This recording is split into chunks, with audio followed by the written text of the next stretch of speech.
जसं आपल्याला माहिती आहे की आज इरा इंग्लिश मीडियम स्कूलमध्ये 53वी बालविज्ञान प्रदर्शनी भरलेली आहे. आज जी व्यवस्था शाळेने केली आहे आजच्या प्रदर्शनासाठी, सर असं तुम्हाला वाटतंय की नाही या ठिकाणी अजून काहीतरी आपण करू शकलो असतो, ही शाळा करू शकली असती?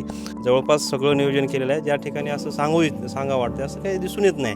आणि सगळ्या विद्यार्थ्यांची बैठक व्यवस्था असेल, त्यांच्या ते प्रयोगाची मांडणी असेल, स्वागताचा कार्यक्रम असेल किंवा इतर सेल्फी पॉईंट असतील किंवा इतर जे काही नियोजन असेल, तर तुमची आणि सगळ्या तुमची टीम पर्टिक्युलरली विनोद सर प्राचार्य असतील, कापसे सर असतील आणि त्यांच्या जोडीला जी काही टीम आहे त्या जोडीचं जे काही योगदान आहे सगळ्या गोष्टीचं, म्हणजे एकदा समजा जबाबदारी दिली का ते पूर्ण करण्याचं त्यांचं नेचर आहे.